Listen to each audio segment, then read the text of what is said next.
Hello guys, welcome back to my channel. और मैं इस वीडियो में लेके आया हूँ आपके लिए इंटरनल रिकंस्ट्रक्शन की। दोस्त, इंटरनल रिकंस्ट्रक्शन अगर आपको समझना हो बहुत सिंपल तरीके से, शॉर्ट तरीके से, तो कैसे समझाए इस चैप्टर को, तो मैं एक एग्जांपल लेके आपको ये समझाऊंगा कि इंटरनल रिकंस्ट्रक्शन का क्वेश्चन लगभग ऐसा ही आता है।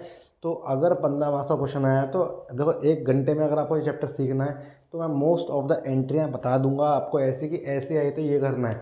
आखिर उस चैप्टर को करते समय क्या सोचना है ना।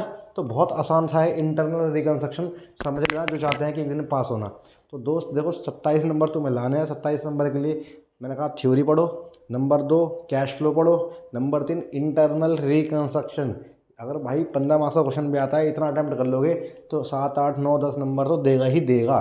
तो क्या करना पड़ता है, तो पहले समझना है एक मेरी छोटी सी बात।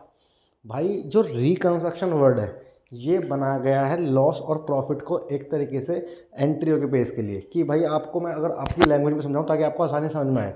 तो जब आपको लगे कि नुकसान हो रहा है किसी बात से तो रिकंस्ट्रक्शन लिख दो डेबिट में। अगर आपको लग रहा है कि प्रॉफिट हो रहा है तो रिकंस्ट्रक्शन लिख दो क्रेडिट में, जर्नल एंट्री के अकॉर्डिंग। जब आपको लगे नुकसान हो रहा है तो रिकंस्ट्रक्शन का लिखना है डेबिट में। जब आपको लगे फ़ायदा हो रहा है तो रिकंस्ट्रक्शन अकाउंट का लिखना है क्रेडिट में। ये कॉन्सेप्ट माइंड में सेट हुआ या नहीं हुआ? आई थिंक हो गया होगा, दोबारा सुन लो।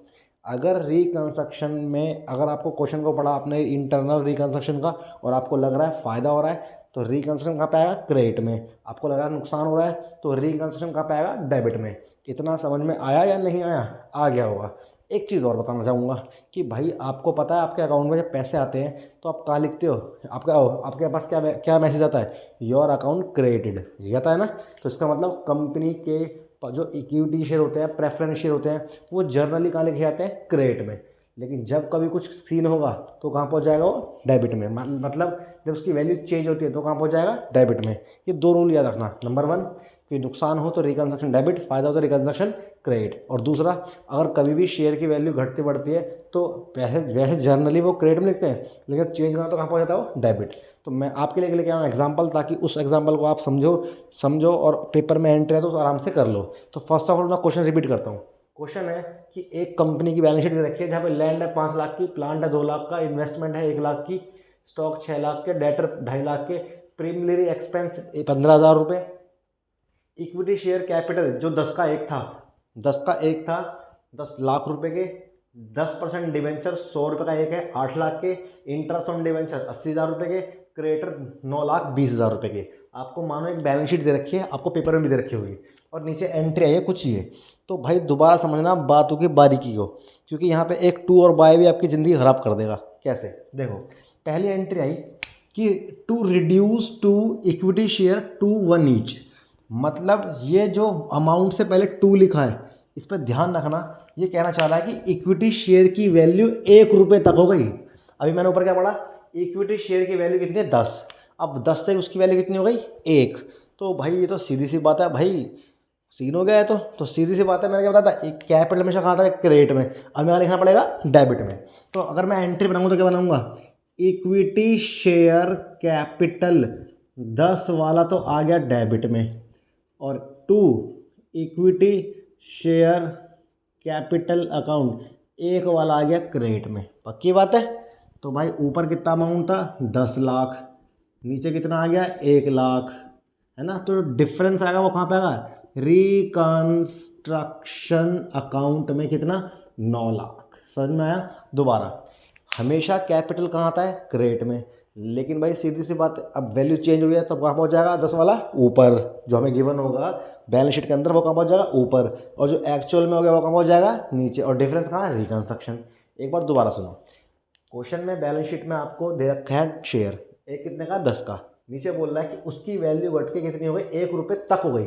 अगर अमाउंट से पहले, शेयर की वैल्यू से पहले 2 लिखा है तो मतलब वहाँ से वहाँ तक हो गई। अगर यहाँ पे गलती से बाय लिखा होता तो जितना भी ये होगा ना उतना सीधा किस में आता हमारा भैया? रिकंस्ट्रक्शन में। किस में आता? रिकंस्ट्रक्शन में। अभी मैं क्वेश्चन कराऊंगा तो समझना। तो पहली बात क्लियर हो गई कि जब भी कभी शेयर की वैल्यू गिर जाए, यहाँ तक पहुँच गई, तो जो पुरानी वैल्यू है उसे ऊपर लिखो, जो नई हुई है उसे नीचे लिखो, और डिफरेंस कहाँ पे आएगा? रिकंस्ट्रक्शन में। पहला पॉइंट क्लियर। दूसरा, reduce plant stock investment 10%। Plant stock और इन्वेस्टमेंट तो हमारी एसेट होती है, 10% कम हो गई, नुकसान है या नहीं? तो बिना सोचे रिकंस्ट्रक्शन कहाँ पे आएगा? डेबिट में। बोला था ना, रिकंस्ट्रक्शन अकाउंट डेबिट टू किस किस की वैल्यू कम हुई है उनका नाम लिख दो। Plant stock investment, plant stock investment पूरा लिख देना आप, मैं तो समझाने के लिए बता रहा हूँ। अब इनका 10% निकाल लो। प्लांट कितने का है? 2 लाख का 10% कितना होता है? 20,000।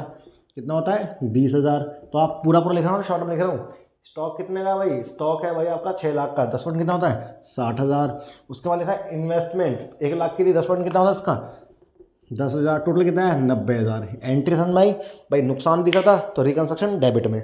नेक्स्ट, लैंड एप्रिशिएट हो गई 50%, लैंड की वैल्यू बढ़ गई, एप्रिशिएट हो गई, तो भाई रिकंस्ट्रक्शन कहाँ पे आएगा? क्रेडिट में। तो जब तीसरी एंट्री बनाओगे तो रिकंस्ट्रक्शन पहली कहाँ लिख दो?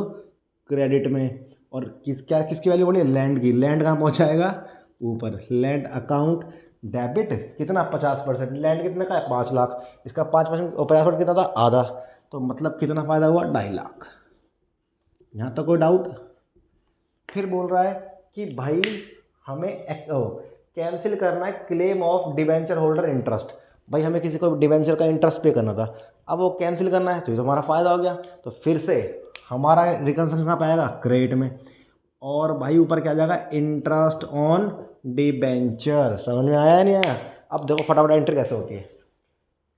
Reduce the claim creditors 8,50,000।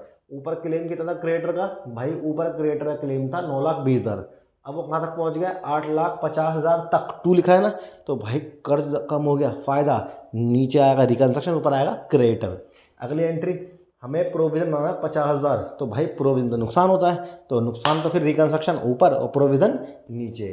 फिर written of fictitious asset in profit loss, कहीं भी लिखा आ जाए, सपोज करो प्रीमिलरी expense, advertisement, suspense account, profit and loss, ये हमारे नुकसान होते हैं, तो हमें नहीं करना पड़ता राइट ऑफ। तो राइट ऑफ से फिर नुकसान, तो रिकंस्ट्रक्शन ऊपर और इनके नाम नीचे। एक बात और दोबारा सुन लो, इक्विटी शेयर की वैल्यू ऊपर 10 रुपये का एक शेयर था, नीचे उसकी वैल्यू 1 रुपये तक हो गई, तो 10 वाला ऊपर, 1 वाला नीचे, और 9 रुपये कहाँ पे आ गया? रिकंस्ट्रक्शन में। फिर दूसरी एंट्री में बोल रहा है कि प्लांट मशीनरी स्टॉक की वैल्यू कम हो गई। अब कम हो गई तो फिर नुकसान है, तो रिकंस्ट्रक्शन ऊपर और इनके नाम नीचे। फिर क्या लिखा है? लैंड की वैल्यू बढ़ गई, तो ये तो फायदा हो गया, तो रिकंस्ट्रक्शन नीचे और इनका नाम ऊपर। अल्टीमेटली मैं ये कहना चाहूँगा सारे वर्डों को मिला के कि अगर आपका नुकसान हो रहा हो तो रिकंस्ट्रक्शन लिखो डेबिट में, और जिस चीज़ की वजह से हो रहा है उसका नाम नीचे, और अगर फ़ायदा आ रहा है तो रिकंस्ट्रक्शन नीचे, और जिनकी वजह से आ रहा है उसका नाम ऊपर। तो दोस्त इस वीडियो को एक बार करने के बाद अपने 10 ईयर को देख लेना, क्वेश्चंस को, बहुत सारी चीज़ें समझ में आ जाएगी आपको, बहुत सारी समझ में आ जाएगी। तो प्लीज़ इसको देखो और समझो, कल का पेपर अच्छे से करके आओ। वीडियो अच्छी लगी हो तो लाइक करना, फॉलो करना, सब्सक्राइब करना, जो कर सको वो कर देना। ठीक है भाई साहब, मिलते हैं हम नेक्स्ट वीडियो में। या नेक्स्ट वीडियो क्या बताऊँगा आपको, पहले आप इसकी प्रैक्टिस करो।